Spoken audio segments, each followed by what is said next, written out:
ہمارے لیے یہ باعث ہزار برکت و سعادت ہے حضور غریب نواز پیر صاحب تشریف فرما ہوئے، اور ان کا آنا ہم سب کے لیے باعث برکت ہے۔ اور یہ جو مسجد ہے یہ بھی میں عرض کروں گا کہ حضور ضیاء الامت رحمہ ہی کا فیضان نظر ہے جب سے ہم نے یہاں پہ کام شروع کیا۔ اور زیادہ وقت لیے بغیر کہ میڈیکل کالج میں میری دینی تعلیم کا سلسلہ ہی جب شروع اس نقطے سے ہوا کہ میرے استاد المکرم علامہ پیر سید ریاض حسین شاہ صاحب نے مجھے کہا کہ ضیاء القرآن تفسیر ساری پڑھ کے پھر میرے پاس آؤ، تو آغاز جو تھا وہ ضیاء القرآن ہی سے شروع ہوا، اور پھر سارے انہوں نے ایک شارٹ کورس درس نظامی کا رکھا جیسے میڈیکل کالج کے اور یونیورسٹی کے اور لا کالج کے سارے لڑکے اکٹھے کیے، اور انہوں نے یہ سلسلہ شروع کیا، اور پھر ہماری یہ رہی، اور حضور ضیاء الامت رحمہ کی بارہا قدم بوسی کی کا شرف حاصل رہا، ان کے دعائیں ہمارے شامل حال رہیں۔ اور یہ جو جگہ ہے یہ بھی آپ میں سمجھتا ہوں کہ جہاں میرے استاد المکرم کی دعائیں میرے ساتھ ہیں، وہیں حضور ضیاء الامت رحمہ کی رحمتیں، ان کی شفقتیں اور ان کی دعائیں بھی ہمارے ساتھ رہیں، تو ہم یہ لمبا سفر طے کر کے یہ ہمیں جگہ جو ہے یہ عطا ہو گئی۔ تو حضور پیر صاحب تشریف کا پرسوں جب میں حاضر ہوا تو آپ فرما رہے تھے، ہم پہلے جب جان رہے تھے پڑھ رہے تھے کہ الکرم انٹرنیشنل یونیورسٹی جو ہے انشاءاللہ وہ اپنی بہار دکھانے جا رہی ہے، جس طرح کے نسلوں کو سنوارا ہے جامعہ محمدیہ غوثیہ بھیرا شریف نے، ویسے ہی اب یہ پورے عالم میں ایک روشنی اور اجالوں کا سفر شروع ہو رہا ہے۔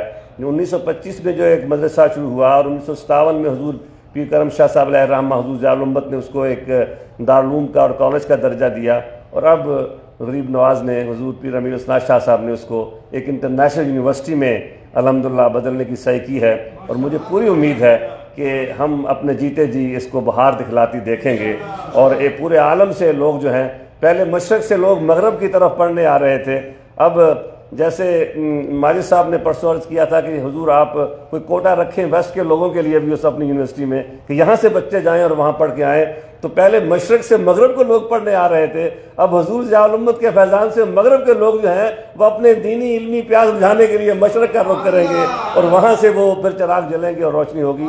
تو میں زیادہ وقت لیے بغیر حضور سے گزارش کرتا ہوں کہ آپ ہمیں اپنے کلمات طیبات سے نوازیں، دعاؤں سے نوازیں، ہمیں نصیحت فرمائیں اور ہماری کمیاں کمزوریوں میں معاف فرمائیں، تو جو بھی آپ ہمیں ارشاد فرمائیں گے وہ تا دیر ہمارے لیے ایک رشد و ہدایت کا سامان رہے گا۔ حضور پیر صاحب۔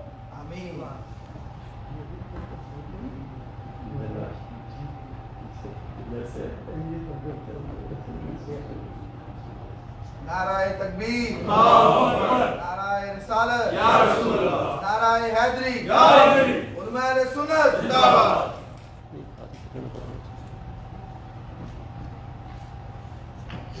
بسم اللہ الرحمن الرحیم۔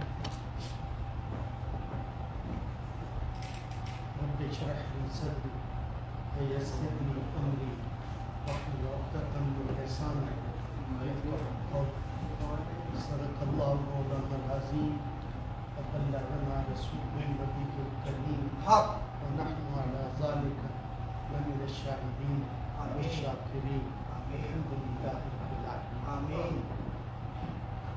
حضرت محترم قبلہ ڈاکٹر ظفر اقبال نوری صاحب کا میرے تمام احباب کے دل میں ہمیشہ محبت ہے۔ آمین۔ ہم نے ان کے دوران طالب علمی میں ان کی خیر کے عمل کو بھی دیکھا ہے، اور آج یہ امریکہ میں ہے، یہاں بھی اللہ تعالیٰ نے جو انہیں توفیقات عطا کی ہیں، ہم اس کے لیے اللہ کی بارگاہ میں شکر گزار ہیں۔ میں اصل میں یہ ایک رواج سا بن گیا ہے کہ جب بھی کوئی آدمی آتا ہے تو یہ کہتا ہے کہ میری طبیعت ٹھیک نہیں ہے، میں بیمار ہوں، راستے کا سفر مجھے یہ کیا، میرا گلا خراب ہے۔ میں ایسی کوئی بات نہیں کہہ رہا، لیکن میں طبیعت ٹھیک نہیں ہے، اس لیے میں پھر بھی ان کے حکم کی تعمیل میں حاضر ہوا ہوں۔ کوئی شے بھی ایسی نہیں ہے دنیا میں جو مفت میں مل جائے۔ آپ کا دل ہو کہ آپ بازار جائیں، آپ صابن کی کوئی ٹکیا لینا چاہیں تو وہ آپ ایسے اٹھا لیں گے تو یہ امریکہ ہے، امیر ملک ہے، یہ کچھ نہیں کہے گا، نہیں، آپ کو باہر بھی نہیں نکلنے دے گا، آپ کے لیے اسی وقت سیٹیاں بجنی شروع ہو جائیں گی کہ یہ کوئی چیز لے کے جا رہا ہے۔ یہ دنیا کا رواج ہے، اصول ہے کہ کوئی چیز مفت میں نہیں ملتی، لیکن ہم وہ لوگ ہیں مسلمان جنہیں مسلمانی مفت میں ملی ہے، ہم نے اس کی قیمت ادا نہیں کی ہے، ہم نے اس کا کوئی جو ہے وہ بدل نہیں دیا۔ آپ دیکھیں سرکار دو عالم صلی اللہ علیہ وسلم کے دور مبارک میں لوگوں نے اسلام کے لیے کیا کوئی قربانی نہیں دی؟ کوئی انہوں نے اس راستے پہ کوئی اولاد نہیں ذبح کروائی، کوئی مال جو ہے وہ اللہ کے راستے میں خرچ نہیں کیا؟ نہیں، ایسا نہیں ہے۔ ہر ایک نے اپنے اپنے ظرف، اپنے اپنے مقام اور اپنی اپنی وقت کے مطابق کر وہ مال وہ بدلہ عطا کیا ہے۔ میں وہ پڑھ رہا تھا کہ حضور کے زمانے میں ایک حضور کا غلام تھا، چھوٹا تھا، اس کی چھوٹی عمر تھی اور مدینہ پاک سے وہ دور رہتا تھا، مدینہ پاک سے وہ کافی فاصلے پہ تھا، چھوٹی عمر ہونے کی وجہ سے وہ مدینہ پاک حاضر نہیں ہو سکتا تھا، لیکن اس کے دل میں ہمیشہ یہ تڑپ رہتی تھی، آئے کاش کہ میں اپنے آقا کی بارگاہ میں جاؤں، میں اس شہر خنخو میں جاؤں، میں اس کی زیارت کروں۔ تو یہ خواہش اس کی رہتی۔ قرآن پاک سے وہ بڑی محبت کرتا، بڑا ہی اس سے پیار کرتا، لیکن اس کے بستی میں، اس کے شہر میں قرآن پڑھانے والا آدمی کوئی نہیں تھا، اس لیے وہ بڑا پریشان رہتا۔ اس کا معمول یہ بن گیا کہ جب صبح سورج نکلتا وہ اپنے گھر سے دوڑ کے اس راستے پہ آتا جہاں سے قافلے گزرتے تھے، ایک طرف سے مدینہ کے قافلے آتے، دوسری طرف مدینہ کو قافلے جاتے، تو وہاں کھڑا ہو جاتا اور وہ دیکھتا رہتا کہ میرے آقا کی بارگاہ سے کون سا قافلہ ہے، کون سا کارواں ہے جو آ رہا ہے۔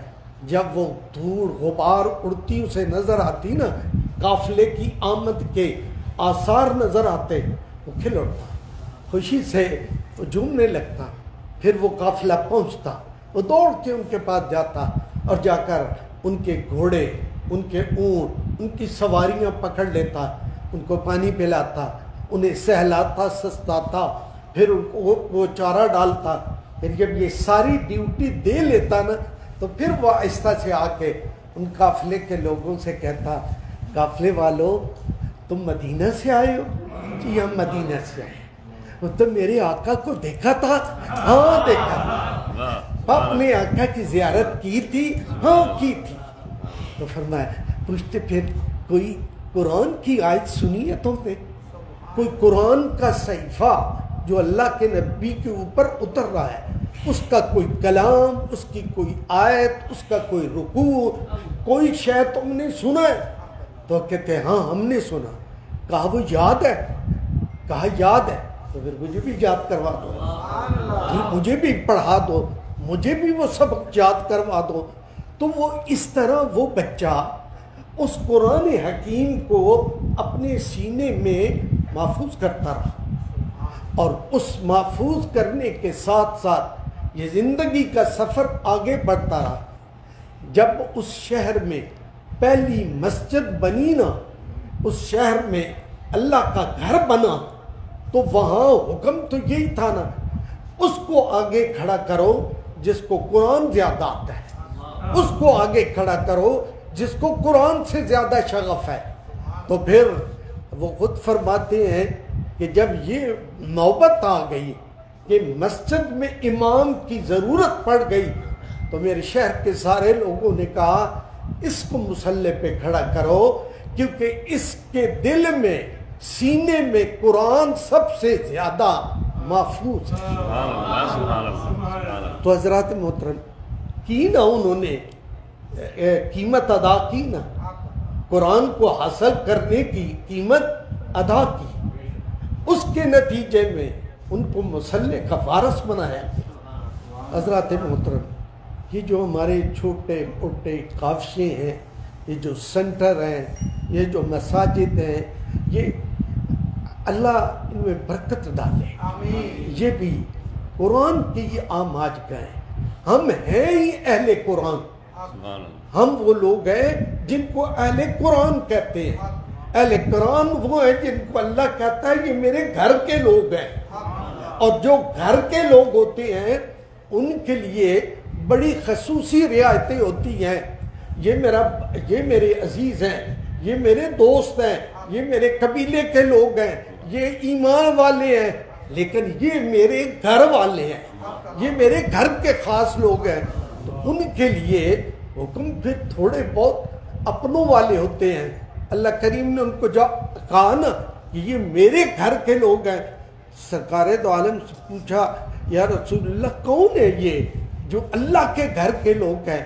تو حضور نے ارشاد فرمایا ہم اہل القرآن، سبحان اللہ، وہ قرآن والے سبحان اللہ، جن کو قرآن کی زینت نصیب ہے، عزت نصیب ہے۔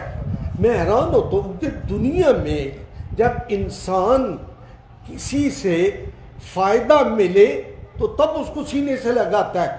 میں نے دیکھا بے شمار لوگوں کو، وہ وزیر اعظم ہیں تو ان کے گزرنے سے کسی قبرستان میں ہمارے مردوں کو کوئی فائدہ ہوتا ہے؟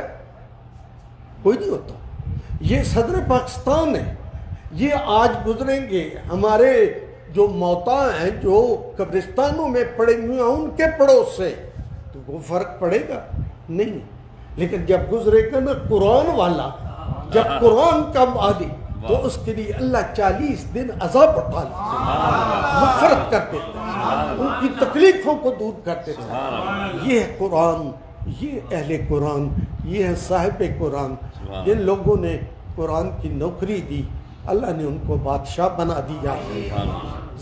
میں آپ سے عرض کرتا ہوں، میرا یہ مطلب نہیں ہے کہ میں کسی کی اہمیت کا انکار کر رہا ہوں، لیکن آپ اگر قرآن سے اپنا رشتہ جوڑے رکھیں گے، آپ کی اولادوں کا بھی آپ کو فائدہ ہوگا، آپ کے رزق کا بھی آپ کو فائدہ ہوگا، کیونکہ قرآن ہی بتاتا ہے نا یہ اولاد اچھی ہے، یہ بری ہے۔ قرآن بتاتا ہے یہ رزق ٹھیک ہے، یہ رزق ٹھیک نہیں ہے۔ تو اس لیے میری درخواست ہے اللہ آپ کو قرآن سے محبت کی توفیق عطا فرمائے۔ اللہ کریم ہمارے محترم ڈاکٹر صاحب کو بھی اس قرآن کی جو نوکری دے رہے ہیں وہ ہمیشہ اپنی بارگاہ میں قبول فرمائے، اور اس خیر کو آگے بانٹنے کی توفیق عطا فرمائے۔ میں دعا گو ہوں اللہ نے جو نعمتیں آپ کو بخشی ہیں وہ آپ کو نصیب ہوں۔ یہ خوبصورت سینٹر، یہ خوبصورت فضا، یہ خوبصورت دوست، یہ اللہ کے انعام ہے۔ ان انعاموں کی قدر کرنا اور ان کی قیمت ادا کرنا یہ ازحد ضروری ہے، تاکہ یہ خیر کا سلسلہ آپ کے ساتھ جمع رہے، چلتا رہے۔ وآخر دعوانا الحمدللہ رب العالمین، آمین یا رب العالمین۔ آمین۔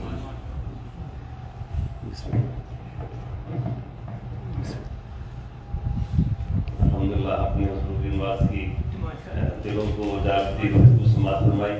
میں حضور سے عرض کرنا چاہوں گا کہ یہاں پہ ہر سنڈے کو ہم نے پروگرام شروع کیا ہے کہ an extensive study of commandments of Quran، اور اس کلاس کا نام حضور ہم نے living by قرآن رکھا ہے۔ گر تمی خواہی مسلمان زیستن نیست ممکن جز با قرآن زیستن، living by قرآن۔ اور جو 30 بارے ہیں، ان 30 باروں کے ہر بارے کا جو احکام ہے ان بھی ہم اپنے بچوں کو سکھانے جا رہے ہیں۔ جو رجسٹریشن ہوئی ہیں اور آج کے حساب سے ہم دعا بھی کراتے ہیں، انشاءاللہ اس دعا سے اس کا آغاز ہوگا۔ اگلے سنڈے سے ظہر کی نماز سے لے کر 2 گھنٹے کی کلاس ہوا کرے گی انشاءاللہ۔ تو جن جن بچوں نے نام لکھوایا ہے اور بھی آج آپ کے ذریعے سے جو بچے آ سکے آپ ان کو بھیجیں، تاکہ یہ سلسلہ جو قرآن پاک کے 30 باروں کا احکام کا، ان کو قرآن پاک کی آیتیں یاد کرنے کا، سمجھنے کا، یہ جہاں پہ جاری ہو، اور حضور محمد کے فیضان سے ہم سب مستفید ہوتے رہیں۔ بہت شکریہ حضور، دعا کرتے ہیں۔ اور چائے کے لیے نیچے انتظام کیا گیا ہے، آپ تشریف لیتے رہیں گے۔ اللہم صلی علی سیدنا مولانا محمد وعلی آل سیدنا مولانا محمد مبارک وسلم۔ پروردگار عالم اپنے حبیب کے صدقے ہمارے مسلمان بھائیوں کا یہ اس شہر میں یہ خوبصورت مرکز ہمیشہ قائم و دائم رہے۔ اللہ آپ کی جبینوں کو سجدوں سے آباد کرے۔